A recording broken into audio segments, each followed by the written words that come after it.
Salut, c'est Trado. Voici mon commentaire pour la séance de demain, 16 juillet. Alors tout d'abord un petit bilan de la journée. On voit que la performance de l'or est tout à fait impressionnante, puisque l'or a réussi à la fois à s'extraire du canal ocre, qui l'invalide donc, et à clôturer au-dessus de la M20. Et il semble même qu'ils sont en train de la retourner, cette M20, ce qui est tout à fait positif. Ce n'est pas joué pour l'instant, puisqu'il faut encore se sortir de la fourchette jaune d'Andrews, qui devrait être touchée normalement demain, et également de la résistance rouge à 949, avant de pouvoir envisager, si tout se passe au mieux, de percuter la médiane de la toute nouvelle fourchette grise que j'ai faite figurer ce soir, et la médiane gravite actuellement vers les 980-990, ce qui serait de très bon augure pour la suite des événements.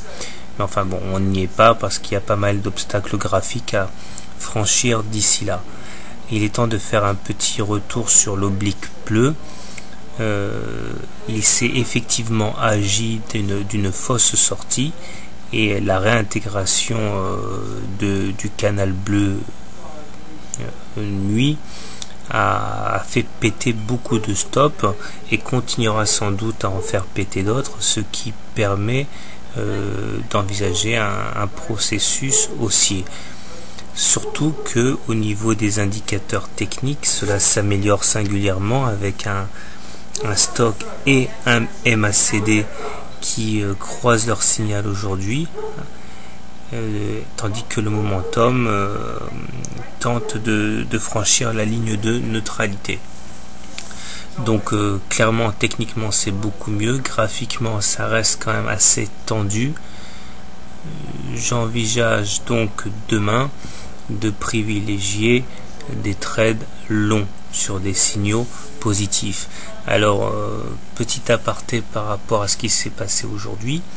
Alors effectivement, hier soir j'envisageais essentiellement de trader short parce que c'était mon scénario, si bien qu'aujourd'hui j'ai donné mes trades en direct sur Bourseau. On a effectivement un trade qui s'est conclu par une sortie sur mon seuil de rentabilité, et mon deuxième qui s'est achevé par une toute petite plus-value. Bon, j'étais dans le mauvais sens, mais ça c'est pas bien grave.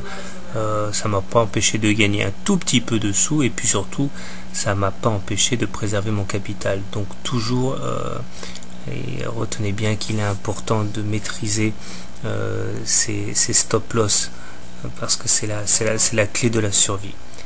Très bien, à demain et bon trade.